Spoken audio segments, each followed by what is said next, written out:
नमस्कार दोस्तों, कैसे हैं आप लोग। 12 नवंबर 2022 के डेली न्यूज़ एनालिसिस और एडिटोरियल एनालिसिस में आपका स्वागत है। कौन कौन सी न्यूज़ हम डिस्कस करने वाले हैं? तो भैया, राजीव गांधी असैसिनेशन केस में जो 6 कन्विक्ट्स थे, इनको यहाँ पे सुप्रीम कोर्ट ने बाइज्जत बरी कर दिया। यहाँ पे क्या लॉजिक दिया गया था? इससे पहले एमजी पेरियावलन को छोड़ा गया था, अब और लोगों को छोड़ा गया है। तो ये क्या है पूरा न्यूज़, इसको देखेंगे। इसके बाद अगर आप देखो तो जुडिशियल पोस्टिंग को लेके सुप्रीम कोर्ट ने यहाँ पे केंद्र की सरकार को फटकार लगाई है। क्यों लगाई है फटकार, इसको देखेंगे।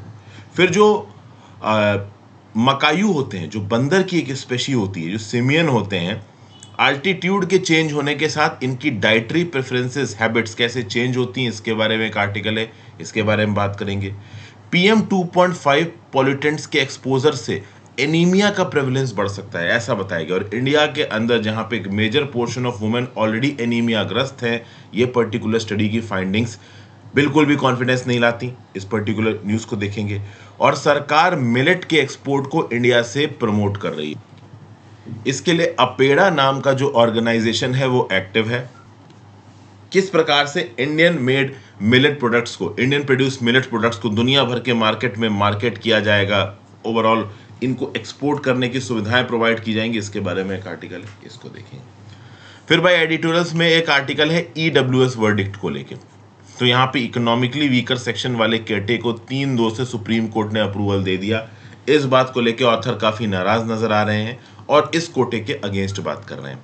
सुहरीत पार्थसारथी साहब ने इस आर्टिकल को लिखा है, इसको देखेंगे। हायर एजुकेशन के एक्सीलेंस से रिलेटेड एक आर्टिकल है। यहाँ पे बताया जा रहा है कि इंडिया की हायर एजुकेशन की जो यूनिवर्सिटीज़ हैं वो टॉप 100, 200, 300, 400 के नंबर्स में बिल्कुल ना के बराबर हैं। ऐसा क्यों है, इसकी बात करेंगे। फिर ट्रेड के रिस्पेक्ट में जो रिपोर्टिंग होती थी मंथली ट्रेड फिगर्स की, इंपोर्ट की, एक्सपोर्ट की, उसमें कुछ चेंजेस किए गए हैं। वो चेंजेस क्यों किए गए, कितने सही कितने गलत, उसकी बात करेंगे। और UGC ने रिसर्च पब्लिकेशंस को लेके जो गाइडलाइंस बदली थी उसके बारे में एक आर्टिकल है, इसको देखेंगे। तो सैटरडे है तो आज इतने ही एडिटोरियल्स हैं। सारी काम की न्यूज़ आपके साथ डिस्कस करूंगा। आगे बढ़ने से पहले वीडियो पे लाइक का बटन, दोस्तों चैनल को अब तक शेयर और सब्सक्राइब नहीं किया कर लीजिए। इंस्टाग्राम पे फॉलो कर लीजिए, टेलीग्राम ग्रुप ज्वाइन कर लीजिए। इंस्टाग्राम पे आपसे जुड़ता हूँ, टेलीग्राम ग्रुप पे आपको लेक्चर का नोटिफिकेशन मिल जाएगा, PDF भी मिल जाएगी। ज़्यादा से ज़्यादा लोग से लेक्चर को शेयर करें दोस्तों। Word of the day, draw the line. मतलब to stop before a point where something okay gets knocked. Draw the line होता है ना कि भाई चलो ठीक है, हम इस चीज़ को कर रहे हैं, इस चीज़ को टॉलरेट कर रहे हैं, लेकिन एक लिमिट तक ही टॉलरेट करेंगे। जैसे किसी ने 1 थप्पड़ मारा, 2 थप्पड़ मारा, 3 थप्पड़ मारा, 3 थप्पड़ बाद अब बस अब मत मार देना, नहीं तो पलट के मार दूंगा। मतलब मजाक में समझा रहा हूँ। तो बेसिकली ड्रॉ द लाइन ये होता है, मतलब कि आपने एक लाइन ड्रॉ कर दी कि हाँ भाई इस पर्टिकुलर मैटर में मैं इस पर्टिकुलर लिमिट से ज़्यादा बर्दाश्त नहीं करूंगा, या इस लिमिट से ज़्यादा चीज़ें नहीं होने दूंगा, यहाँ पे रुक जाओ। ठीक है, चलिए पहली news, GS paper 2 judiciary. Rajiv Gandhi assassination case, Supreme Court orders release of all 6 convicts.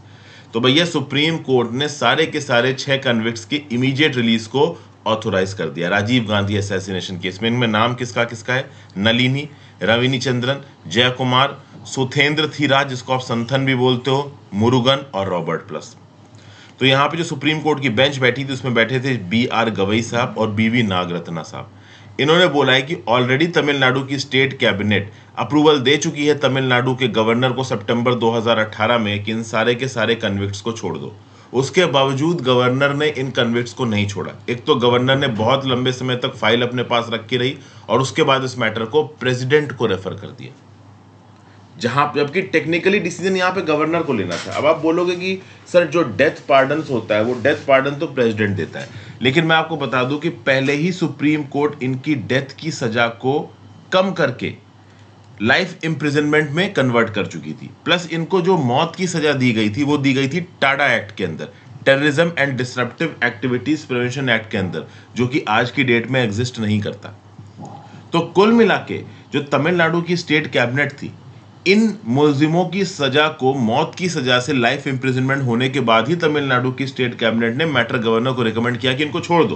तो टेक्निकली तमिलनाडु की स्टेट कैबिनेट के पास ये ताकत थी और टेक्निकली गवर्नर को ही यहाँ पे डिसीजन लेना था। गवर्नर ने ये डिसीजन जो प्रेसिडेंट को रेफर किया है ये गलत किया। वैसे मैं बता दूं कि अभी तो जो इन 6 कन्विक्ट्स को रोका जा रहा है ना, जो 7वां कन्विक्ट था AG पेरियावलन को मई 18 मतलब 18 मई 2022 को आर्टिकल 142 ऑफ द कॉन्स्टिट्यूशन के अंदर जो सुप्रीम कोर्ट के पास एक्स्ट्राऑर्डिनरी पावर्स है उनको इस्तेमाल करके छोड़ दिया गया था। आर्टिकल 142 क्या बोलता है? ये डिस्क्रिशनरी पावर देता है सुप्रीम कोर्ट को, और सुप्रीम कोर्ट को अगर लगता है कि किसी मैटर में कंप्लीट जस्टिस करने के लिए किसी भी प्रकार की डिक्री या ऑर्डर पास करने की जरूरत है, तो सुप्रीम कोर्ट आर्टिकल 142 का इस्तेमाल करता है। सुप्रीम कोर्ट आर्टिकल 142 का इस्तेमाल इमरजेंसी में करता है, बहुत अर्जेंट मैटर्स में करता है, सारे मैटर्स में आर्टिकल 142 का इस्तेमाल नहीं होता है। तो जब आर्टिकल 142 के अंदर एजी पेरियावलन को सुप्रीम कोर्ट ने छोड़ा, तो इसके जस्ट बाद नलिनी और रविचंद्रन ने भी सुप्रीम कोर्ट में अपनी पिटीशन डाली कि भाई हमें भी छोड़ो। उसके बाद जो बके हुए 4 लोग थे, जिसमें आपका संथन था, मुर्दन था, रॉबर्ट प्लस पायस था, जय कुमार था, ये भी पहुंचे सुप्रीम कोर्ट के पास। तो इन 6 के 6 को यहां पे छोड़ दिया गया है सुप्रीम कोर्ट के द्वारा, सेट एट लिबर्टी फोर्थ। अब एक क्वेश्चन ये उठता है कि मतलब अब समझिए, आप बोलोगे कि जब इन्होंने राजीव गांधी को मारा है और ये बात सबको पता है, तो इनको छोड़ा क्यों जा रहा है? देखिए, राजीव गांधी के मर्डर केस में इनको मौत की सजा दी गई थी, तो मौत की सजा को सरकार को एग्जीक्यूट करना चाहिए। आज की डेट में जो कांग्रेस पार्टी बोल रही थी कि भाई हमारे फैमिली मेंबर को मारा है, कांग्रेस पार्टी की सरकार 10 साल तक रही है, उस 10 सालों में इन लोगों को फांसी पे चढ़ाया जा सकता था, बट नहीं चढ़ाया गया फॉर पॉलिटिकल कंपल्शंस। अब लंबे समय से ये बंद है, 30 साल से ज्यादा हो गए इनको जेल में बंद हुए, ठीक है ना। और ऐसा बताया जा रहा है कि जो इनका जेल में कंडक्ट था वो सेटिस्फैक्टरी था। कुछ लोगों ने यहाँ पे पोस्ट ग्रेजुएट डिग्री अर्न की है, डिप्लोमा अर्न किए हैं। संथन ने पोएम्स और आर्टिकल्स लिखे हैं जिसके लिए फ्रांस और जर्मनी में इसको अवार्ड मिला है।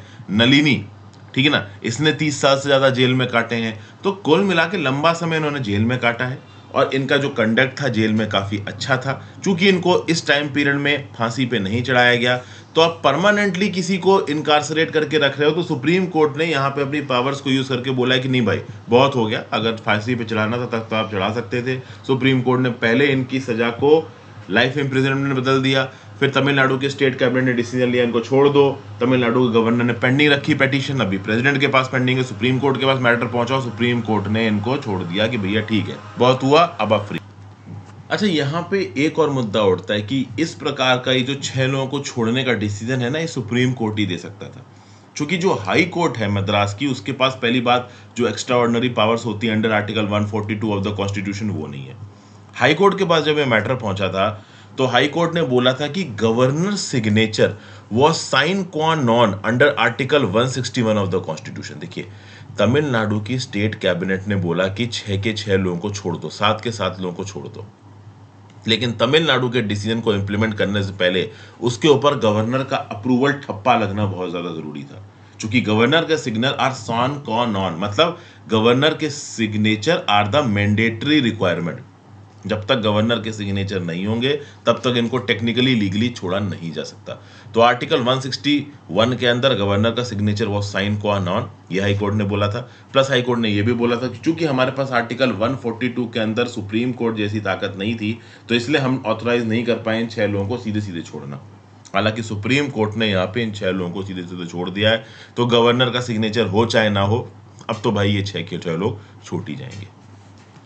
इनफैक्ट गवर्नर के रोल को यहाँ पे क्रिटिसाइज किया है सुप्रीम कोर्ट ने। सुप्रीम कोर्ट ने बोला है कि एक तो गवर्नर इनकी जो रिलीज ऑर्डर था उसके ऊपर बैठा हुआ इतने सालों से, उसको फॉरवर्ड किया इतने सालों पे पेंडिंग रखने के बाद प्रेसिडेंट के पास, तो ये बिल्कुल भी सही नहीं है। यहाँ पे जब स्टेट कैबिनेट ने गवर्नर को रिकमेंड किया था कि इन लोगों को छोड़ दो, तो गवर्नर को छोड़ देना चाहिए था, उस मैटर को प्रेसिडेंट को रेफर ही नहीं करना चाहिए था। बट पहले तो गवर्नर ने कई सालों तक पेंडिंग रखा, बाद में प्रेसिडेंट को रेफर किया, मतलब गवर्नर ने अपनी कैपेसिटी में सही तरीके से काम नहीं किया। यहाँ पे काफ़ी सारी वीडियोस बना रखी है मैंने इस टॉपिक को लेके। अभी विनीत सर ने लगभग 16 घंटे पहले ही राजीव गांधी असैसिनेशन केस करके वीडियो बनाई है, आप चाहे ये वीडियो देख सकते हैं। कैसे राजीव गांधी जी का असैसिनेशन हुआ था, एलटीटी का रोल क्या था, इसके ऊपर 2 साल पहले मैंने एक वीडियो बना रखी है, इसको देख लीजिए, काफ़ी इन्फॉर्मेशन मिल जाएगी अगर अब तक आपने नहीं देखी है तो। और लगभग 5 महीने पहले जो एजी पेरियावलन को छोड़ा गया था सुप्रीम कोर्ट के द्वारा, उस पर क्या प्रेमाइसेस थे ये भी मैंने आपको बताए हैं। तो ये सब वीडियोस आप देख सकते हो, कुछ ना कुछ नॉलेजफुल आपको यहाँ पे मिलेगा ही। Next, centre silence on judicial postings condemnable supreme court, GS paper 2 judiciary के रिस्पेक्ट से न्यूज काम की। देखिए क्या है, जुडिशियल अपॉइंटमेंट के लिए कोलेजियम का सिस्टम इस्तेमाल किया जाता है। कोलेजियम के सिस्टम के बारे में मैं कई बार आपसे बात कर चुका हूँ। कोलेजियम के सिस्टम में सुप्रीम कोर्ट के सीनियर मोस्ट जजेस होते हैं और वो ओवरऑल जुडिशियल पोस्टिंग्स तय करते हैं। यहाँ पे एग्जीक्यूटिव का रोल है, मतलब हमारी जो सरकार है उसका रोल है, जैसे कि हमारी जो कैबिनेट है वो भी नाम को रिकमेंड कर सकती है, और ओवरऑल अगर किसी नाम के ऊपर सरकार को ऑब्जेक्शन है तो वो अपने ऑब्जेक्शन लिख के दे सकती है। ठीक है, तो ऐसा नहीं है कि सुप्रीम कोर्ट ने कोई नाम रिकमेंड कर दिया। सुप्रीम कोर्ट एक आप कह लो ना क्लस्टर ऑफ नेम्स रिकमेंड करती है। कॉलेजियम की बात करो, कॉलेजियम ग्रुप ऑफ नेम्स कुछ 5 से 6 नाम रिकमेंड करती है 3 से 4 सीटों के लिए, तो सरकार जिसको चाहे उसमें से पोस्ट कर सकती है। हालांकि सरकार प्रेसिडेंट जब पोस्टिंग देगा एज अ सुप्रीम कोर्ट जज या फिर एज अ हाई कोर्ट जज, तो उस केस में अगर किसी पर्टिकुलर जज से सरकार को प्रॉब्लम है तो सरकार को इन राइटिंग में देना पड़ेगा कि इससे प्रॉब्लम क्या है। अब होता यह है दोस्तों कि सुप्रीम कोर्ट का जो कॉलेजियम सिस्टम है वो नाम तो रिकमेंड कर देता है, लेकिन इस नाम के रिकमेंडेशन पे अपॉइंटमेंट नहीं करती सरकार। सरकार नेम्स को विदहोल्ड करके रखती, समझिए, मतलब जुडिशियल अपॉइंटमेंट कॉलेजियम ने कर दिया सुप्रीम कोर्ट के, लेकिन उन जजेस को जजेस की कुर्सी पे अपॉइंट नहीं कराया सरकार ने। तो इस बात को लेके जो वर्दी कैंडिडेट्स और कुछ जो डिग्निफाइड लॉयर्स होते हैं ना, वो अपनी पिटीशन या फिर आप कह लो अपने नॉमिनेशन को विड्रॉ कर लेते हैं, समझिए। और अभी रिसेंटली क्या हो रहा है कि जो लॉ मिनिस्टर है किरेन रिजिजू साहब पिछले कुछ दिनों में कॉलेजियम सिस्टम को लैक ऑफ ट्रांसपेरेंसी के लिए क्रिटिसाइज करते नजर आए। एक चीज आपको याद होगी दोस्तों, NJAC national judicial appointment commission ये सरकार ने बनाया था, इसको अनकॉन्स्टिट्यूशनल बोल दिया था सुप्रीम कोर्ट ने। इस एनजेएसी के थ्रू सरकार ने जुडिशरी की जो पोस्टिंग्स थी वो अपने हाथ में लेने की कोशिश की थी, लेकिन सुप्रीम कोर्ट ने लेने नहीं दी। सुप्रीम कोर्ट ने बोला कि हमारा कॉलेजियम सिस्टम ही चलेगा। केंद्र की सरकार का पॉइंट यह है कि जो कॉलेजियम सिस्टम है इसमें ट्रांसपेरेंसी नहीं है। कॉलेजियम सिस्टम में जज अपने हिसाब से काम करते हैं, सरकार का कोई रोल नहीं है। जबकि यहां पे सुप्रीम कोर्ट का यह बोलना है कि कॉलेजियम सिस्टम में इनफ ट्रांसपेरेंसी है। कॉलेजियम सिस्टम के अंदर रिकमेंडेशन के बाद भी और रिकमेंडेशन के पहले भी गवर्नमेंट से इनपुट लिए जाते हैं। अगर कॉलेजियम सिस्टम किसी भी जज के नाम को रिकमेंड करता है तो उस केस में अगर केंद्र की सरकार को प्रॉब्लम है तो केंद्र की सरकार इन रिटर्न कॉलेजियम सिस्टम को लिख के दे सकती है कि उनके ये डाउट्स हैं, ये प्रॉब्लम्स हैं, ये रिजर्वेशन है, तो हम इस जज को अपॉइंट नहीं कर सकते। लेकिन देखिए अब क्या है, सरकारें अलग तरीके से काम करती। सरकार में क्या है कि ऑब्वियस ही बात है, अब कोई एक ऐसा जज होगा हाई कोर्ट में या सुप्रीम कोर्ट में जो कि एंटी गवर्नमेंट होगा, तो अगर वो पावर में आ जाता है, सुप्रीम कोर्ट में आ जाता है और कल की डेट में उसके पास सरकार का कोई केस पहुंचता है तो वो सरकार को प्रॉब्लम क्रिएट कर सकता है। इसलिए सरकार ये नहीं चाहती कि बहुत ज्यादा एंटी गवर्नमेंट स्टैंड रखने वाले जो जज हैं वो अपॉइंट हो, तो कभी कभी उनके अपॉइंटमेंट को सरकार रोकती है। अब ये बात सरकार रिटर्न में नहीं दे सकती, इसीलिए वो अपॉइंटमेंट विदहोल्ड करती है, ऐसा यहाँ पे एक्सपर्ट्स का बोलना है। तो इस कंटेक्स्ट में जो जस्टिस संजय किशन कौल साहब हैं सुप्रीम कोर्ट के, उन्होंने बोला कि भाई जब हमने कॉलेजियम ने मतलब लिख के दे दिया कि इन जजेस को आप अपॉइंट करो हाई कोर्ट में, सुप्रीम कोर्ट में, तो या तो आप अपॉइंट करो, और अगर आपको कोई नामों से रिजर्वेशन है तो वो लिख के दो। आप कुछ कर ही नहीं रहे हो, ना आप अपॉइंटमेंट कर रहे हो, ना ही आप अपना रिजर्वेशन दे रहे हो, आप नाम विदहोल्ड करके बैठे हो। उस पर भी जो जुडिशरी में वैकेंसीज हैं वो बढ़ती जा रही हैं। इसलिए कोर्ट ने नोटिस इशू किया जस्टिस सेक्रेटरी और additional secretary administration and appointment को 28 नवंबर को। सुप्रीम कोर्ट केंद्र की सरकार से पूछ रहा है कि भाई जब कॉलेजियम सिस्टम ने तुम्हें जजों के नाम लिख के दे दिए तो तुम अपॉइंट क्यों नहीं कर रहे हो, और अगर आपको अपॉइंटमेंट में प्रॉब्लम है तो क्या प्रॉब्लम है, अपना रिजर्वेशन लिख के दो। ये दोनों ही चीजें सरकार नहीं कर रही, सरकार ने अपॉइंटमेंट को अपने एंड पे पेंडिंग रख रखा है। पर सरकार क्रिटिसाइज कर रही है कि जो कॉलेजियम सिस्टम के थ्रू अपॉइंटमेंट रिकमेंड किया जा रहा है इसमें लैक ऑफ ट्रांसपेरेंसी है। सुप्रीम कोर्ट बोल रहा है कोई लैक ऑफ ट्रांसपेरेंसी नहीं है, इनफ चेक्स एंड बैलेंसेस है। तो ये आप कह लो कि एक इशू सा निकल के आ रहा है केंद्र की सरकार और सुप्रीम कोर्ट के बीच में, और ये इशू आज का नहीं है, 2014 से ये चीज चालू है। 2014 से पहले भी जो कांग्रेस की सरकार थी वो भी कॉलेजियम सिस्टम को क्रिटिसाइज करती थी, बट बहुत ज्यादा उसके अगेंस्ट बात नहीं करती थी। लेकिन जब से अभी ये नई सरकार आई है बीजेपी की, इसमें कहीं ना कहीं ओपनली कॉलेजियम के सिस्टम को अपोज किया है। ठीक है ना भाई, तो ये चीज है ओवरऑल। तो 2014 में एनजेसी आया, मेमोरेंडम ऑफ प्रोसीजर आया, तो ये बातें यहाँ पे हो रही हैं।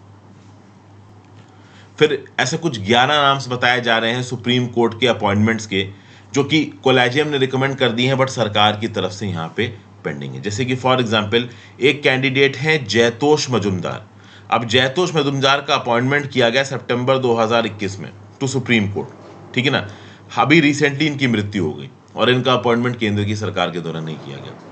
5 हफ्ते हो चुके हैं, कॉलेजियम ने रिकमेंड किया है कि बॉम्बे हाई कोर्ट के जो चीफ जस्टिस हैं दीपंकर गुप्ता, इनको सुप्रीम कोर्ट का जज बनाया जाए, लेकिन ये भी अभी सरकार की तरफ से पेंडिंग है। एक तो ऐसा नाम है जहां पे कॉलेजियम ने 3 बार उस नाम को रिकमेंड किया है, लेकिन सरकार की तरफ से यहां पे कोई भी रिस्पॉन्स उस पर्टिकुलर नाम को लेके नहीं आ रहा। तो मतलब लंबे समय से कुछ ऐसे नाम हैं जो कि कॉलेजियम रिकमेंड कर रहा है, लेकिन सरकार की तरफ से उनका अपॉइंटमेंट पेंडिंग है। अगर आप देखो तो सुप्रीम कोर्ट में including chief justice of India 34 जजेस हैं, 33 जजेस प्लस एक चीफ जस्टिस, तो 34 जजेस हैं। इन 34 में 7 जुडिशियल वैकेंसीज हैं सुप्रीम कोर्ट में। और देश के जो 25 हाई कोर्ट हैं, इसमें टोटल नंबर ऑफ सैंक्शन जजेस हैं 1108, जिसमें से वैकेंसीज हैं 335। बहुत सारी वैकेंसीज जस्टिस एनवी रमन्ना साहब के समय पे भरी गई थी, चीफ जस्टिस एनवी रमन्ना साहब के समय पे। अभी जो अपॉइंटमेंट्स रिकमेंड किए गए हैं वो एक्चुअली में ग्राउंड लेवल पे अपॉइंट नहीं किए जा रहे, तो इस बात को लेके नाराजगी है। कॉलेजियम की बात की जाए तो भाई 3 जजेस केस ने कॉलेजियम की बात की थी, और कॉलेजियम को लीड करता है chief justice of India. Reason being कि chief justice of India is the senior most जज। लेकिन एक बात बता दूं, पहले क्या होता था कि चीफ जस्टिस ऑफ इंडिया की चलती थी, जो चीफ जस्टिस ऑफ इंडिया बोल देता था वही हो जाता था, ठीक है ना। चीफ जस्टिस ऑफ इंडिया की consent was the only condition required. लेकिन अब कॉन्करेंस से चीफ जस्टिस ऑफ इंडिया के साथ जो बाकी 3-4 सीनियर मोस्ट जजेस होंगे सुप्रीम कोर्ट के, जब सब कॉन्करेंट होंगे, सब अपना अप्रूवल देंगे, तो ही कॉलेजियम नाम रिकमेंड करेगा अपॉइंटमेंट के। चाहे वो सुप्रीम कोर्ट के जजेस का अपॉइंटमेंट हो रहा हो, चाहे वो हाई कोर्ट के जजेस का अपॉइंटमेंट हो रहा हो, चाहे वो हाई कोर्ट के जजेस का ट्रांसफर वगैरह हो रहा हो, समझ गए। हालांकि ऑब्वियस सी बात है, अगर किसी हाई कोर्ट के जज को आप अपॉइंट करोगे कॉलेजियम, तो कॉलेजियम उसको अपॉइंट करने से पहले उस पर्टिकुलर हाई कोर्ट के चीफ जस्टिस से भी रिकमेंडेशन लेगा, ठीक है। फिर यहां पे ओवरऑल जजेस, अलग अलग हाई कोर्ट में जो जजेस हैं उनकी सीनियरिटी, सुप्रीम कोर्ट के जजेस हैं उनकी सीनियरिटी, पैन इंडिया सीनियरिटी के बेसिस पे प्रमोशंस हो, इन सब चीजों को कंसीडरेशन दिया जाता है कॉलेजियम सिस्टम के द्वारा अपॉइंटमेंट से पहले। हालांकि अब बात यह है कि ये जो जजेस होते हैं ना दोस्तों, जो सीनियर एडवोकेट्स होते हैं, जो कि जजेस की पोजीशन पे अपॉइंट किए जाते हैं, इनकी खुद की बड़ी डिग्निटी होती है। तो क्या है कि मान लो कॉलेजियम सिस्टम ने नाम रिकमेंड कर दिया और सरकार उस नाम को अपॉइंट नहीं कर रही है, तो कई जजेस तो ऐसे होते हैं, या फिर नाम ऐसे होते हैं कैंडिडेट जो अपने नाम को विड्रॉ कर लेते हैं। वो बोल देते हैं ठीक है भाई, हमें अपॉइंट नहीं कर रहे हो, हमें नहीं चाहिए तुम्हारा अपॉइंटमेंट ऐसे। ठीक है भाई, एडवोकेट है सीनियर, उनके पास करोड़ों की अरबों की संपत्ति है, उनके पास पैसों की कोई कमी नहीं है, ठीक है ना। तो ऐसा नहीं कि वो जज बना के उनकी वैल्यू में कोई फर्क आएगा, उनकी ऑलरेडी बहुत वैल्यू, बहुत औकात है। हालांकि सुप्रीम कोर्ट का जज और हाई कोर्ट का जज बनने का अपना ही अलग ही रुतबा होता है। एक बार मैं सेकेंड एसी में ट्रेवल कर रहा था, ठीक है, तो बगल में फर्स्ट एसी था, तो वहां पे सुप्रीम कोर्ट का एक जज उस फर्स्ट एसी में ट्रेवल कर रहा था। तो वो जो फर्स्ट एसी की पूरी बोगी थी ना, उसमें जितने भी लोग बैठे थे, वो जब बाहर निकल रहे थे अपनी बोगी के, तो उनकी चेकिंग हो रही थी, जब वो अंदर जा रहे थे तो उनकी चेकिंग हो रही थी। मतलब फ्रस्ट्रेट हो गए। तो सुप्रीम कोर्ट के जजेस के इतने प्रोटोकॉल होते हैं जिनका कोई कहना नहीं। तो जस्ट एक ऐसे इंस्टेंस याद आ गया तो आपको बता दिया। कॉन्स्टिट्यूशन के आर्टिकल 222 के हिसाब से हाई कोर्ट के जजेस का ट्रांसफर होता है, इंक्लूडिंग द चीफ जस्टिस, ठीक है ना भाई। एक हाई कोर्ट से अगर दूसरे हाई कोर्ट में जज को ट्रांसफर करना है तो प्रेसिडेंट ट्रांसफर करेगा, लेकिन प्रेसिडेंट ट्रांसफर करने से पहले चीफ जस्टिस ऑफ इंडिया से कंसल्टेशन करेगा। और चीफ जस्टिस ऑफ इंडिया से कंसल्टेशन मतलब कॉलेजियम के साथ यहाँ पे कंसल्टेशन होगा। मतलब चीफ जस्टिस ऑफ इंडिया अपने ही बेसिस पे नहीं डिसीजन लेगा, वो कॉलेजियम के बाकी जजेस के साथ भी डिस्कस करेगा। फिर next GS paper 3, biodiversity environment. Altitude decide simian attitude to diet. क्या है, एक ही प्रकार की प्राइमेट स्पेशीज एक ही हिमालयन हैबिटेट में अलग अलग अल्टीट्यूड रेंजेस में अलग अलग प्रकार का खाना खाती है। यहां पे बात हो रही है हिमालयन ग्रे लंगूर की, ठीक है भाई। तो ये जो हिमालयन ग्रे लंगूर है, जिसको आप चंबा सैक्रेड लंगूर भी बोलते हो, सेम्नोपेथिकस एजैक्स, ये कोलोबाइन है, लीफ ईटिंग मंकी है, पत्तियां खाता है, ये इंडेंजर्ड स्पेशीज है ये ग्लोबली। इसकी पॉपुलेशन 1500 मैच्योर इंडिविजुअल से कम है। 15 से 20 की एज मतलब ग्रुप में ये लंगूर पाया जाता है, ठीक है।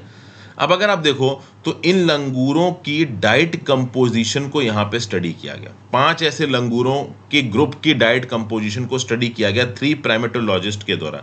ये स्टडी हुई काला टॉप वाइल्ड लाइफ सेंचुरी में और खजियार वाइल्ड लाइफ सेंचुरी में। एक्चुअली में एक ही काला top Khajjiar wild life sanctuary है, लेकिन अगर आप काला टॉप फॉरेस्ट की बात करो तो उसकी ऊंचाई है 2396 मीटर, और अगर आप खजियार फॉरेस्ट की बात करो तो उसकी ऊंचाई है 2188 मीटर। अब दोनों ही ऊंचाइयों पे एक चीज तो ये मंकी कॉमन खाते हैं, वो है लीव्स। तो 20 स्पेशीज ऑफ प्लांट के लीफ ये खाते हैं, जिसमें सबसे प्रोमिनेंट है हिमालयन आईवी और हिमालयन ओक। तो इनकी जो पत्तियां होते हैं ये तो सारे प्राइमेट्स और सारे लंगूर खाते हैं। लेकिन वो लंगूर का ग्रुप जो कि काला टॉप के फॉरेस्ट में पाया जाता है, वो इन पत्तियों के अलावा फ्लावर्स भी खाते हैं। और वो लंगूर का ग्रुप जो कि खजियार ग्रुप में पाया जाता है, मतलब खजियार वाले इलाके में पाया जाता है, जो कि आप कह लो थोड़ी कम ऊंचाई पे, जो कि खजियार वाला इलाका 2188 मीटर की ऊंचाई पे, और जो काला टॉप वाला फॉरेस्ट है वो 2396 मीटर की ऊंचाई पे। तो जो खजियार ग्रुप में लंगूर पाए जा रहे हैं वो भाई फ्रूट्स खाते हैं, और जो काला टॉप ग्रुप में लंगूर पाए जाते हैं वो फ्लावर्स खाते हैं, इन एडिशन टू लीव्स जो कि वो दोनों खाते हैं। तो मतलब काला टॉप ग्रुप वाला लंगूर फ्लावर खा रहा है, खजियार वाला लंगूर फ्रूट खा रहा है, ठीक है, इन एडिशन टू लीव्स। मतलब कि एल्टीट्यूड के बदलने के साथ एक ही हिमालयन हैबिटेट में इनकी जो डाइटरी प्रेफरेंस है वो भी बदल रही है। समझ गए बात को? तो ये बातें यहां पे ओवरऑल बताई गई हैं, ठीक है। अच्छा, एक पर्टिकुलर प्लांट स्पेशीज का कोई पर्टिकुलर प्लांट किसी एल्टीट्यूड पे ग्रो करता है, किसी एल्टीट्यूड पे नहीं ग्रो करता है, ये भी यहां पे एक फैक्टर हो सकता है इन लंगूरों की अलग अलग डाइटरी प्रेफरेंसेस का। ये जो हिमालयन ग्रे लंगूर है ना, पहले इसको माना जाता था एज अ सब स्पेशी ऑफ सेमिनोपैथिकस एंटेलस। तो सेमिनोपैथिकस एंटेलस की सब स्पेशी बोला जाता था हिमालयन ग्रे लंगूर को। एक्चुअली सेमिनोपैथिकस एंटेलस को आप बंगाल सैक्रेट लंगूर या हनुमान लंगूर भी बोलते हो। तो पहले हनुमान लंगूर या बंगाल सैक्रेट लंगूर की सब स्पेशी माना जाता था हिमालयन ग्रे लंगूर को, लेकिन 2005 में यह बताया गया कि हिमालयन ग्रे लंगूर एक अलग स्पेशी है, बंगाल सैक्रेट लंगूर, हनुमान लंगूर एक अलग स्पेशी है। नेक्स्ट आ जाते हैं GS paper 2 health. PM 2.5 pollution का एनीमिया से क्या लेना देना है? देखिए, रिसेंटली यहां पे एक स्टडी रिलीज हुई है जिसका टाइटल है reducing the burden of anaemia in Indian women of reproductive as with clean air targets. क्या है कि इंडिया के अंदर ये जो PM 2.5 पॉल्यूटेंट है, जो फाइन एयरबॉर्न पर्टिकुलेट मैटर है, अगर इसका लॉन्ग टर्म एक्सपोजर आपको होता है तो आपके अंदर एनीमिया हो सकता है, और वुमेन इसके प्रति ज्यादा वल्नरेबल है। वो वुमेन जो रिप्रोडक्टिव एज की है, इनको यहां पे बोला जा रहा है WRA, women of reproductive age. तो women of reproductive age are most vulnerable to air pollutants, specifically PM 2.5, क्योंकि ये PM 2.5 उनके सिस्टम के अंदर घुस जाता है, सिस्टमैटिक इन्फ्लेमेशन कॉज करता है।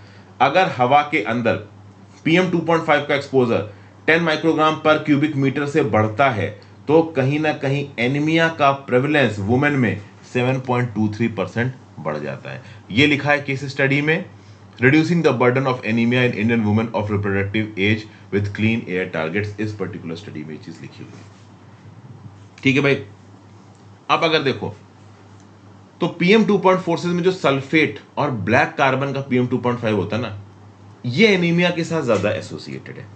ओके, इंडस्ट्री से जो एमिशंस हो रहे हैं कहीं ना कहीं उसमें ये जो ब्लैक कार्बन और सल्फेट होता है वो डोमिनेट करता है। हालांकि unorganised sector, domestic sources power sector, road dust, agricultural waste, burning, transport sector, यहां से भी जो PM 2.5 निकल रहा है, इससे भी आप कह लो एनीमिया कॉज होता है। इसमें भी सल्फेट और ब्लैक कार्बन की जो क्वांटिटी होती है वो होती है।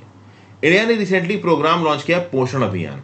इस पोषण अभियान का टारगेट है देश को एनीमिया फ्री बनाना, और खास बात इसका एक और टारगेट है कि जो वुमेन ऑफ रिप्रोडक्टिव एज है ना, इनमें एनीमिया को रिड्यूस करना है टू बिलो 35% बाय 2022। मतलब 2022 तक वुमेन के अंदर एनीमिया के इंसिडेंस को 35% से कम करना है। ये पोषण अभियान के अंदर एक टारगेट है। अब इंडिया ने जो 35% का टारगेट बनाया है 186 डिस्ट्रिक्ट में, अगर हम इस टारगेट को पूरा कर लेते हैं तो इंडिया के अंदर एनीमिया का प्रेवलेंस 53% से 39.5% हो जाएगा।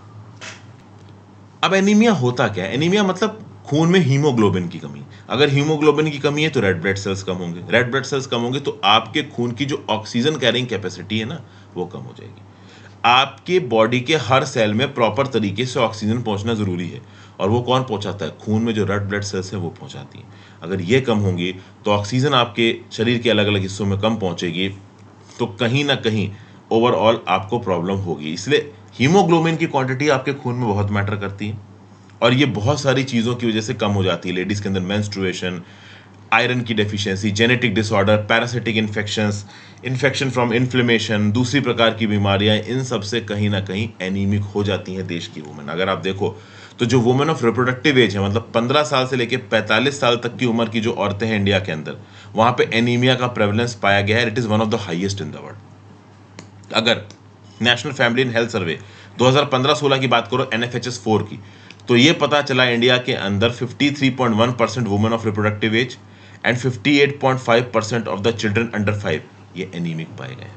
वर्ल्ड हेल्थ ऑर्गेनाइजेशन का टारगेट है कि वुमेन ऑफ रिप्रोडक्टिव एज के अंदर एनीमिया आधा करना है बाय 2053। ठीक है भाई, नेक्स्ट आ जाते हैं। सरकार ने यहाँ पे प्लान बनाया है कि इंडिया के मिलेट एक्सपोर्ट्स को बढ़ाया जाएगा। ये GS paper 2 government policies and intervention के रिस्पेक्ट में न्यूज आपको काम आएगी। तो यूनियन मिनिस्ट्री ऑफ कॉमर्स ने अपनी apex agriculture export promotion body APEDA के थ्रू एक प्लान बनाया है कि मिलेट एक्सपोर्ट को इंडिया से दिसंबर 2022 तक तेजी से बढ़ाया जाएगा। और इस प्लान के अंदर हमने प्लानिंग क्या क्या की है, तो भैया एक्सपोर्टर के पार्टिसिपेशन को बढ़ाना in 16 international trade expos. Buyer seller meets को यहाँ पे ऑर्गेनाइज करेगा ये अपेडा नाम का organisation, agriculture and process food products export development authority. जो इंडिया की एम्बेसीज है बाहर की कंट्रीज में, वो वहां पे इंडिया के मिलेट प्रोडक्ट्स की ब्रांडिंग करेंगी, इंडियन मिलेट्स को उस पर्टिकुलर मार्केट में पब्लिसाइज करेंगी। इंटरनेशनल शेफ के साथ हमारे जो ब्रांड एम्बेसडर्स हैं, जो इंडिया के एम्बेसी के ऑफिशियल्स हैं, वो मिलेंगे। बाहर के देशों में जो डिपार्टमेंटल स्टोर्स हैं, सुपर मार्केट्स हैं, हाइपर मार्केट्स हैं, वहां पे आउटरीच करेगी हमारा इंडियन मिशन, और वहां पे इंडियन मिलेट्स को as a potential product display किया जाएगा। ठीक है ना, overall customer to customer, client to client link बनाए जाएंगे, डायरेक्ट टाई अप होगा ताकि इंडियन मिलेट्स को वहां पे बेचा जा सके। समझ गए। फिर फॉरेन कंट्रीज के जो एम्बेसडर इंडिया के अंदर है, उनको जो भी पोटेंशियल मिलेट मार्केट से वहां पे इनवाइट किया जाएगा, हमारे मिलेट बेस्ड प्रोडक्ट्स को शोकेस किया जाएगा, बिजनेस टू बिजनेस मीटिंग्स यहां पे कंडक्ट कराई जाएंगी। अपेडा यहां पे बहुत सी मिलेट प्रमोशनल एक्टिविटीज चला रहा है। South Africa, Dubai, Japan, south Korea, Saudi Arabia, Indonesia, Belgium, Germany, Australia, United kingdom, US, यहां पे मिलेट प्रमोशनल एक्टिविटीज कंडक्ट करवाई जा रही है। एक्सपोज लगवाए जा रहे हैं मिलेट्स के, ताकि इंडियन मिलेट्स की न्यूट्रिशनेस इन कंट्रीज को पता चले, ताकि इंडिया के मिलेट एक्सपोर्ट्स के ऑर्डर इन कंट्रीज की तरफ से हमारे पास आए। दुनिया भर में जो ग्लोबल प्लेटफॉर्म्स हैं, जैसे Gulf food 2023, Foodex, Seoul food and portal show, Saudi agri food, fine food show in Sydney, Belgium's food and beverages show, Germany's Biofach, Anuga food fair, San Francisco winter fancy food show, इन सब जगहों पे हमारे millets को market किया जाएगा। उसकी क्या होता है ना, शुरुआत की मार्केटिंग में जो भी इंडिया का मिलेट है उसकी बेस्ट क्वांटिटी वहां पे लेके जाएगी, फ्री में पैकेट बांटेंगे, ओवरऑल प्रेजेंटेशन के थ्रू समझाएंगे कि इसमें कितना कैल्शियम है, कितना आयरन है, कितना मैग्नीशियम है, कितना ओवरऑल आप कह लो आयोडीन है, इसको उगाना कैसे इन्वायरमेंटली सेंसिटिव है, कैसे ये ऑर्गेनिक है, ये सब अच्छी अच्छी चीजें दिखा के मिलेट की इंपॉर्टेंस को समझा के इंडिया के मिलेट्स के एक्सपोर्ट को प्रमोट किया जाएगा। ठीक है ना भाई। तो इंडियन मिलेट इंडस्ट्री को प्रमोट करने का एक मास्टर प्लान है। कितना सक्सेसफुल होगा ये एक अलग बात है। यूनाइटेड नेशंस जनरल असेंबली ने 2023 में डेजिग्नेट किया था इंटरनेशनल ईयर ऑफ मिलेट्स। एक इंडिया लेड यूएनजीए यानी United Nations general assembly resolution pass किया गया था, जिसको 70 कंट्रीज ने मतलब सपोर्ट किया था। इस रेजोल्यूशन में ये बोला गया था कि पब्लिक अवेयरनेस को बढ़ाया जाएगा कि कैसे मिलेट कंट्रीब्यूट करते हैं फूड और न्यूट्रिशनल सिक्योरिटी में। सस्टेनेबल प्रोडक्शन ऑफ मिलेट्स को प्रमोट किया जाएगा। रिसर्च और डेवलपमेंट में इन्वेस्टमेंट को बूस्ट किया जाएगा। समझ गए बात को। तो ये सब बातें हैं। इंडियन मिलेट्स को पूरी दुनिया में पॉपुलराइज करने की कोशिश कर रही है सरकार, इसीलिए इंडियन गवर्नमेंट इस साल मना रहा है इंटरनेशनल ईयर ऑफ मिलेट्स। ठीक है भाई, मतलब 2023 में मना रहा है क्योंकि 2023 को international year of millets designate किया गया यहाँ पे। चलिए अब आ जाते हैं अपने एडिटोरियल डिस्कशन पे। पहला आर्टिकल सुहरीत पार्थसारथी साहब ने लिखा है। ये कहने की कोशिश कर रहे हैं कि भाई सुप्रीम कोर्ट ने यहाँ पे गलत जजमेंट दिया है ईडब्ल्यूएस कोटे को अप्रूवल देके। पिछले 70 सालों में सुप्रीम कोर्ट ने बहुत सारे जजमेंट्स दिए हैं जहां पे India's guarantee of equal treatment को मीट करने की कोशिश की जाए, लेकिन यहाँ पे सुप्रीम कोर्ट की तरफ से, देखिए मैं बहुत ज्यादा डिटेल में नहीं जाऊंगा क्योंकि बहुत आइडियोलॉजिकल पॉइंट ऑफ व्यू से सुहरीत पार्थसारथी साहब ने इस आर्टिकल को लिखा है। मैं बेसिक क्रक्स बताता हूं आपको इस आर्टिकल का। बेसिक क्रक्स ये है कि कॉन्स्टिट्यूशन के जो प्रोमिसेस हैं, जैसे कि right to equal treatment, personal liberty, freedom of expression, ये सब कहीं ना कहीं कौन गारंटी करता है? हमारे संविधान की एक्चुअल भाषा को समझने की रिस्पॉन्सिबिलिटी किसके ऊपर है? जुडिशरी के ऊपर, जुडिशरी में भी सुप्रीम कोर्ट के ऊपर। तो सुप्रीम कोर्ट प्रोविजंस जो होते हैं, जिसका जो टेक्स्ट लिखा होता है उसको तो डेसिफर करता ही है, साथ साथ उसको मॉरल एस्पेक्ट के साथ ग्राउंड लेवल पे कैसे इंप्लीमेंट किया जाए इसका डायरेक्शन भी दिखाता है। लेकिन अभी जो केस हुआ है ना, जनहित अभियान वर्सेस यूनियन ऑफ इंडिया नवंबर 2022, जिसमें 3-2 से सुप्रीम कोर्ट ने ईडब्ल्यूएस कोटा को अप्रूवल दे दिया, उसमें सुप्रीम कोर्ट ने गलत कर दिया। मतलब देखो क्या लिखा हुआ है, today this norm stand subverted. मतलब यहां पे सुहरीत पार्थसारथी साहब बोल रहे हैं कि ये जो सुप्रीम कोर्ट की जिम्मेदारी है कि सही नियम कानूनों को लेके आना, इक्वालिटी और इक्विटी के सिद्धांत को इंडिया में एस्टैब्लिश करना, इस सिद्धांत को यहां पे सुप्रीम कोर्ट ने तोड़ दिया। ओवरऑल ईडब्ल्यूएस कोटा को एक्सेप्टेंस देके कॉन्स्टिट्यूशन में जो इक्विटी और इक्वालिटी का जो सिद्धांत है उसे तोड़ दिया गया है। मतलब ईडब्ल्यूएस कोटा के अगेंस्ट बात कर रहे हैं। और इनका जो सबसे बेसिक प्रोमाइस है वो क्या है कि कैसे एससी एसटी कम्युनिटी के लोगों को आपने इकोनॉमिकली वीकर सेक्शन वाले कोटे से एक्सक्लूड कर दिया। देखिए 133वां जो अमेंडमेंट था इकोनॉमिकली वीकर सेक्शन के कोटे का, इसको 3 बेसिस पे लोग अपोज कर रहे हैं। पहली बात तो इस बेसिस पे अपोज कर रहे हैं कि इकोनॉमिक क्राइटेरिया को आप क्राइटेरिया नहीं बना सकते रिजर्वेशन देने के लिए। ये पहला लॉजिक यहां पे दिया जा रहा है बहुत सारे पेटिशनर्स के द्वारा कि भाई अगर आपको अफर्मेटिव एक्शन लेना है तो आप इंडिविजुअल इकोनॉमिक स्टेटस पे रिजर्वेशन नहीं दे सकते। दूसरा ये बोल रहे हैं कि अगर आपने इकोनॉमिक स्टेटस पे रिजर्वेशन दे भी दिया तो उसमें से एससी एसटी ओबीसी को कैसे आपने एक्सक्लूड किया। और तीसरा कुछ लोग यहाँ पे बोल रहे हैं कि रिजर्वेशन कोटा मैक्सिमम 50% का है, तो ये ईडब्ल्यूएस कोटा बना के वो 50% की लिमिट वायलेट हो जाती है। तो 3 बेसिस पे यहाँ पे ओवरऑल इस ईडब्ल्यूएस कोटे के रिजर्वेशन को अपोज किया जा रहा है। सुहरीत पार्थसारथी साहब का ये बोलना है कि मान लीजिए आपने ईडब्ल्यूएस कोटा बना भी दिया, उस ईडब्ल्यूएस कोटे में से आपने एससी एसटी और ओबीसी को जो एक्सक्लूड किया है, this is against the principle of equity and equality. Reason being कि आज की डेट में भी एससी एसटी और ओबीसी के अंदर सबसे ज्यादा गरीब हैं देश के। तो चूंकि वहां पे सबसे ज्यादा गरीब है और उनके पास ऑलरेडी एक कोटा है, तो आपने उसको यहां से एक्सक्लूड कर दिया। इसका मतलब यह है कि आप अपर कास्ट को एक प्रकार का गरीबी का कोटा देना चाहते हो। तो ये बोल के सुहरीत पार्थसारथी साहब इस पॉइंट को अपोज कर रहे हैं। लेकिन एक और पॉइंट यहां पे निकल के आता है जो कोई ये नहीं बोल रहा है कि अगर एससी एसटी और ओबीसी के अंदर कुछ ऐसे तबके हैं जिन्होंने रिजर्वेशन का डिस्प्रपोर्शनेटली इस्तेमाल किया है, तो आज की डेट में उस कोटे को भी इंटरनली रिफॉर्म करने की जरूरत है, ताकि एससी एसटी ओबीसी कोटा का जो बेनिफिट है ना वो सारे सेक्शंस को जा सके विद इन दैट कम्युनिटी।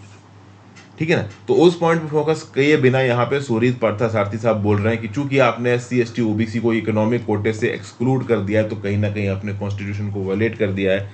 तो इस बेसिस पे ओवरऑल ऑथर यहाँ पे इस ईडब्ल्यूएस कोटे के जजमेंट को अपोज कर रहे हैं। ऑथर ये भी बोल रहे हैं कि जो Indira Sawhney judgment versus Union of India था 1992 का, इसमें साफ साफ ये बोला गया था कि इकोनॉमिक बैकवर्डनेस बेसिस नहीं हो सकती रिजर्वेशन की। लेकिन इस बार ये जो 5 जज की बेंच है, इन 5 जजों ने बोला कि ठीक है भाई, इकोनॉमिक रिजर्वेशन एक प्रकार का अफर्मेटिव एक्शन हो सकता है, आप कोटा दे सकते हो। लेकिन 2 जज, एक भट्ट साहब और एक chief justice of India UU Lalit sahab, उन्होंने ये बोला कि ठीक है अगर आप इकोनॉमिक बेसिस पे रिजर्वेशन दे रहे हो दे दो, लेकिन आप उसमें से एससी एसटी ओबीसी को जो एक्सक्लूड कर रहे हो वो गलत है। तो इस बात को लेकर सुहरीत पार्थसारथी साहब बोल रहे हैं कि इक्विटी और इक्वालिटी के सिद्धांत को वायलेट किया गया। ठीक है भाई। अब इंडिया के हायर एजुकेशनल इंस्टीट्यूशंस की यहाँ पे बात हो रही है। तो इंडिया के हायर एजुकेशन इंस्टीट्यूशंस में कोई भी टॉप 100 यूनिवर्सिटी में नहीं आता। मतलब इंडिया की कोई भी यूनिवर्सिटी दुनिया की टॉप 100 यूनिवर्सिटीज में नहीं आती।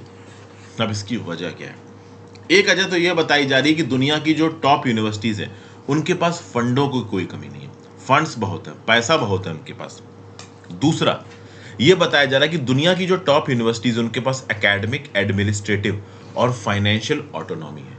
और ऑटोनॉमी किसी भी पर्टिकुलर यूनिवर्सिटी की रैंकिंग के लिए बहुत ज्यादा जरूरी होती है, और इंडिया की यूनिवर्सिटीज के पास ये ऑटोनॉमी नहीं है, इसलिए वो टॉप में नहीं है।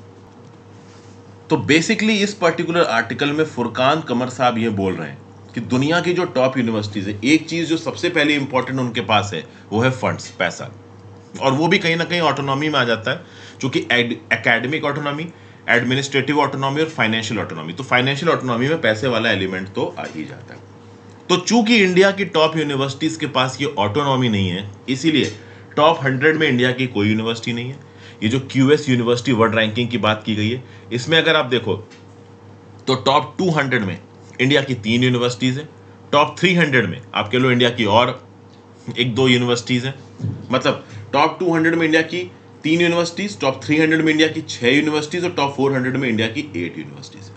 फिर अगर आप बात करो टाइम्स हायर एजुकेशन की, तो टाइम हायर एजुकेशन में इंडिया का केवल एक इंस्टीट्यूशन टॉप 400 में है, और academic ranking of world universities में भी इंडिया का एक इंस्टीट्यूशन टॉप 400 में, जिसमें IITs प्रोमिनेंट है। अब क्वेश्चन ये उठता है कि इंडिया के अंदर यूनिवर्सिटीज़ को ऑटोनॉमी क्यों नहीं मिल पा रही है। तो फुरकान कमर साहब के हिसाब से इंडिया की universities are either affiliated with University Grants Commission और AICTE, All India Council for Technical Education, और ये UGC और AICTE रेगुलेटरी मैकेनिज्म बनाते हैं, और इस रेगुलेटरी मैकेनिज्म के चलते ये यूनिवर्सिटीज UGC और AICTE के नियम कानून के हिसाब से चलती हैं। तो चाहे फैकल्टी रिक्रूटमेंट हो, चाहे स्टूडेंट का एडमिशन हो, चाहे फीस चार्ज करना हो, माइक्रो मैनेजमेंट होता है इन रेगुलेटरी अथॉरिटीज के द्वारा, UGC और AICTE के द्वारा। तो इससे क्या होता है कि हमारी देश की यूनिवर्सिटीज की ऑटोनॉमी इफेक्ट होती है, और उसकी वजह से हमारी यूनिवर्सिटीज टॉप रैंकिंग में नहीं पहुंच रही है। मैं अपना एक पर्सनल व्यू पॉइंट यहां पे देना चाहूंगा। फुरकान कमर साहब के इस पर्टिकुलर व्यू पॉइंट से मैं वाकया नहीं रखता, मैं उसका एक रीजन बताता हूं। अगर आप QS वर्ल्ड यूनिवर्सिटी 2023 की रैंकिंग में जाओगे तो 12वें नंबर पे आपको नजर आएगी चाइना की पेकिंग यूनिवर्सिटी, और 14वें नंबर पे आपको नजर आएगी चाइना की टिंगशुआ यूनिवर्सिटी। और ये दोनों ही यूनिवर्सिटी में जो चाइना की रूलिंग कम्युनिस्ट पार्टी है, उन दोनों का, देखिए चाइना के अंदर कोई भी चीज उनकी रूलिंग कम्युनिस्ट पार्टी के विशेष के अगेंस्ट नहीं चलती। तो अगर autonomy is the biggest thing, खासकर एडमिनिस्ट्रेटिव ऑटोनॉमी, चलो एक बार को मैं मान लूं कि चाइना की पेकिंग और टिंगशुआ यूनिवर्सिटीज के पास पैसे बहुत होंगे, फंड्स बहुत होंगे, लेकिन एडमिनिस्ट्रेटिव ऑटोनॉमी ना के बराबर होगी। तो कैसे ये पेकिंग और टिंगशुआ यूनिवर्सिटी 12वें और 14वें नंबर पे पहुंच गई रैंकिंग्स में, ये एक क्वेश्चन है जिसको यहाँ पे, ये कह लो थीम है जिसको यहाँ पे फुरकान कमर साहब ने डिस्कस नहीं किया। चलिए, मेरा व्यू पॉइंट यहाँ पे डिस्कस नहीं करना है, यहाँ पे फुरकान कमर साहब जो बोल रहे हैं उसके बारे में हम बात करेंगे। और जो कुछ भी फुरकान कमर साहब बोल रहे हैं कुछ हद तक तो ये बात सही है। देखिए, इंडिया के अंदर जो यूनिवर्सिटीज हैं उनको बहुत सारे रेगुलेटरी कंप्लायंसेस पूरे करने पड़ते हैं। तो जो करिकुलम है, पेडागॉजी मतलब पढ़ाने का जो तरीका है, जो सिलेबस है, वो रेगुलेटरी बॉडीज जो प्रिस्क्राइब करती हैं वो फॉलो करते हैं, किया जाता है यूनिवर्सिटीज के द्वारा। और कहीं ना कहीं रेगुलेटरी बॉडीज इंडिकेटिवली प्रिस्क्राइब करती हैं, लेकिन कहीं ना कहीं अलग अलग यूनिवर्सिटीज प्रॉपरली उस चीज को फॉलो करती हैं। मतलब यूनिवर्सिटीज को भी आदत पड़ चुकी है कि जो UGC और AICTE बोल रहा है उसके हिसाब से चलो। वहीं पे अगर आप यूरोपियन यूनिवर्सिटी एसोसिएशन का एग्जांपल देखो, EUA का, तो वहां पे एक यूनिवर्सिटी ऑटोनॉमी टूल बनाया गया, जिस टूल के चलते हर मेंबर यूनिवर्सिटी अपने लेवल ऑफ ऑटोनॉमी को with other European higher education system assess करता है। और ऐसा नहीं है कि इंडिया के पॉलिसी मेकर्स यहां पे ऑटोनॉमी की बात नहीं कर रहे, बिल्कुल कर रहे हैं। इंडिया के अंदर बहुत से कमीशंस और कमिटी बनाई गई हैं, जैसे नेशनल पॉलिसीज ऑन एजुकेशन पहले बनाई गई, अभी जो लेटेस्ट नेशनल एजुकेशन पॉलिसी 2020 आई है, यहाँ पे हायर एजुकेशन में ऑटोनॉमी की बात कर रही है सरकार। हायर एजुकेशन सिस्टम को ओवरहॉल करने की बात कर रही है, इंस्टीट्यूशनल ऑटोनॉमी की जरूरत को एम्फेसाइज किया जा रहा है। NEP ने बोला है कि एकेडमिक और administrative autonomy is essential for making higher education multi disciplinary. और ये ऑटोनॉमी इंस्टीट्यूशन लेवल पे नहीं, टीचर के लेवल पे भी होना चाहिए। टीचर भी अपनी क्रिएटिविटी और इनोवेशन के साथ किसी भी चीज को अपने बच्चों को एफिशिएंटली इंपार्ट कर सके, दे सके, ये बहुत ज्यादा जरूरी है यहाँ पे। ठीक है भाई, तो ये सब बातें हैं। तो कहीं ना कहीं इंडिया के अंदर अगर ये टाइट रेगुलेटरी फ्रेमवर्क हटाया जाए, एक नया रेगुलेटरी फ्रेमवर्क आ जाए जहां पे यूनिवर्सिटीज के सामने एक कल्चर ऑफ एम्पावरमेंट हो, यूनिवर्सिटीज बिना सरकार के डर के एक फिक्स्ड करिकुलम पेडागॉजी को फॉलो ना करके अपने यूनिक तरीके निकालें पढ़ाने के, वो बहुत ज़्यादा ज़रूरी है। ठीक है ना? तो ये सब बातें यहाँ पे बोली जा रही हैं। अब ऑब्वियस ही बात है, इस चीज़ को कब इम्प्लीमेंट किया जाएगा। मान लो कोई यूनिवर्सिटी कुछ पढ़ाने लगी पेडागॉजी को लेकर, अभी देखिए बहुत सारे CBSE के करिकुलम्स और चैप्टर्स वगैरह चेंज किए गए, तो उसको लेके काफ़ी बवाल हुआ। अब हायर एजुकेशन में जब करिकुलम और पेडागॉजी बदलेगी तो किस हद तक UGC और AICTE इंटरवीन नहीं करेंगे, वो भी अपने आप में एक बहुत बड़ा क्वेश्चन है। बट ठीक है, एक बड़ा ही पोटेंशियल व्यू पॉइंट है कि भाई हायर एजुकेशन में यूनिवर्सिटीज़ के पास ऑटोनॉमी ज़रूरी है उनकी एफिशिएंसी को बढ़ाने के लिए। तब जाके QS वर्ल्ड सिक्योरिटी रैंकिंग्स या टाइम्स हायर एजुकेशन रैंकिंग्स या AWR में हमारी जो यूनिवर्सिटीज़ हैं वो जगह बना पाएंगी। ये चीज़ यहाँ पे बताइए। इंडिया के अंदर हायर लर्निंग सेंटर्स के ज़बरदस्त सेंटर हुआ करते थे, नालंदा यूनिवर्सिटी, विक्रमशिला यूनिवर्सिटी। तो कहीं ना कहीं उस पद पार्टी पे हमें आज की डेट में भी एजुकेशन की फील्ड में बड़ा बनना है और उसकी कोशिश जारी है।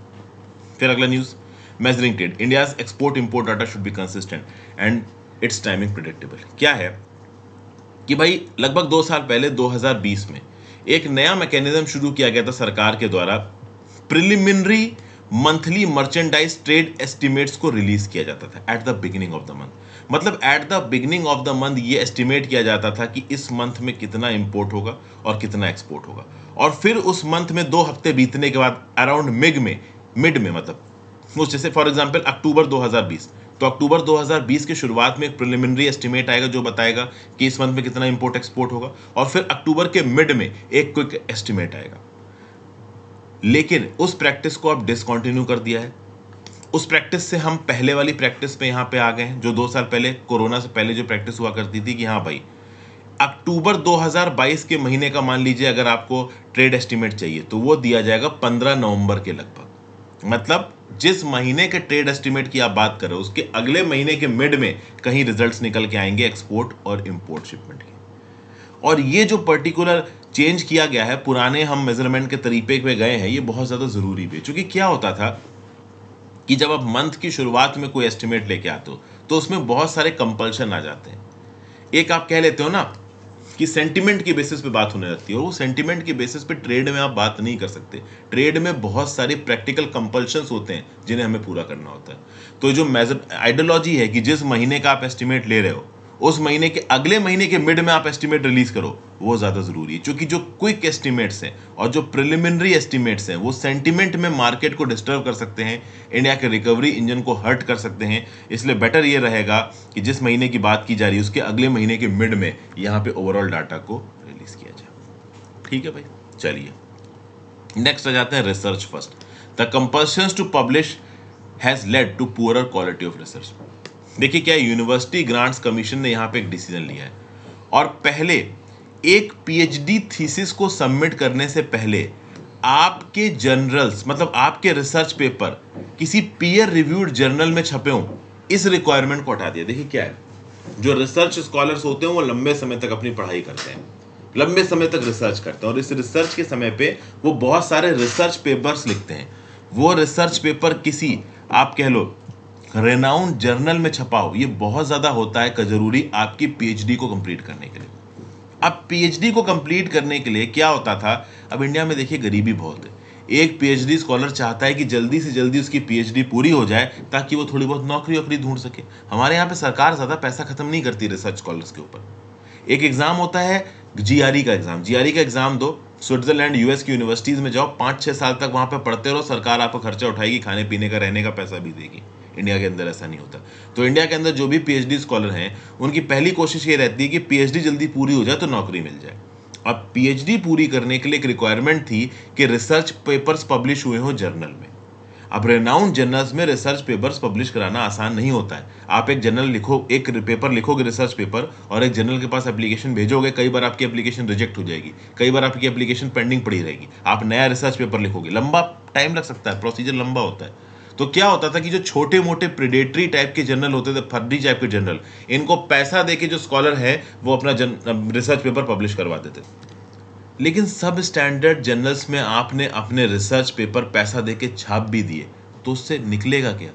उससे क्या आपकी स्किल निकलेगी? अरे मज़ा तो तब आएगा कि आप एक ऐसा रिसर्च पेपर लिखो जिसमें सच में कुछ इनपुट हो ज़बरदस्त, और वो इनपुट किसी रिनाइंड जर्नल में छपे, तो आपकी स्किल की दाद दी जाएगी। किसी फर्जी टाइप के जर्नल में आपने पैसा देके अपना रिसर्च पेपर छपवा भी दिया तो वो तो वही बात हो जाएगी ना कि भाई आप अपना असाइनमेंट पैसा देके किसी साइबर कैफे वाले से लिखवा रहे हो। तो इसीलिए यूजीसी ने यहाँ पे बहुत बढ़िया किया है कि इंडिया की पीएचडी रिक्वायरमेंट से पहले किसी जर्नल में आपका रिसर्च पेपर छपने की जो मैंडेटरी कंडीशन थी उसको हटा दिया। मतलब अब आप पीएचडी रिसर्च पेपर को छापे बिना खत्म कर सकते हो। लेकिन at the same point of time यहाँ पे डॉक्टोरल स्टूडेंट्स को ये राय भी दी गई है कि आप लगातार रिसर्च पेपर्स लिखते रहें, मेहनत करते रहें, उनको रिव्यूड और आप कह लो रिनाउंड जर्नल्स में छपाएं, क्योंकि जब आप ऐसा करेंगे तभी कहीं ना कहीं आपके रिसर्च की जो एक्टिविटी है उसको आप एक कह लो एक ऑथेंटिसिटी मिलेगी। भारत की सरकार इस बात को बहुत अच्छी तरीके से समझ रही कि इंडिया के अंदर स्कॉलरशिप स्टिपेंड्स, खासकर रिसर्च स्कॉलर्स के लिए जो स्कॉलरशिप स्टिपेंड्स हैं वो कम है, इसलिए बच्चे थोड़ा हरी में रहते हैं डॉक्टोरल डिग्री के लिए। लेकिन आपको डॉक्टोरल डिग्री दे भी दी जाएगी ना, तो भी मार्केट में जो आपकी पहचान होगी वो इस बेसिस पे होगी कि आपके रिसर्च पेपर्स कितने अच्छे अच्छे जर्नल्स में छपे। तो नो डाउट आपको भले ही आपकी पीएचडी मिल जाए, उसके बावजूद भी आप रिसर्च करते रहो, because you are a research scholars. जितना ज़्यादा डीप आपकी रिसर्च होगी, जितने ज़बरदस्त ओवरऑल आपने यहाँ पे नए आइडियाज़ दिए होंगे, उतनी ही आपकी पहुँच बढ़ेगी, उतनी ही आपकी डिमांड बढ़ेगी, उतनी ज़्यादा आपको अपॉर्चुनिटीज़ मिलेंगी। और बिना रिसर्च पेपर को छपाए पीएचडी की डिग्री ले भी ली तो ग्राउंड लेवल पे 10-15-20 हज़ार की ही नौकरी करोगे। अगर एक्चुअली में कुछ बहुत बड़ा करना है तो उसके लिए आपको कहीं ना कहीं अपने रिसर्च पेपर जर्नल में छपवाना ही है। तो पीएचडी के लिए भले वो रिक्वायरमेंट नहीं हो, लेकिन आपके खुद की स्किल सेट को बनाने के लिए, आपकी खुद की मार्केट में डिमांड को बढ़ाने के लिए आपके रिसर्च पेपर्स का रेप्यूटेड जर्नल्स में छपना बहुत ज़्यादा जरूरी है। तो ये था आज का एनालिसिस दोस्तों। आई होप आपको पसंद आया। अपने व्यू पॉइंट नीचे कमेंट बॉक्स में दे के जाइएगा, इंस्टाग्राम पे फॉलो कर लीजिएगा, टेलीग्राम को ग्रुप ज्वाइन कर लीजिएगा, ज़्यादा से ज़्यादा लोग साथ लेक्चर्स को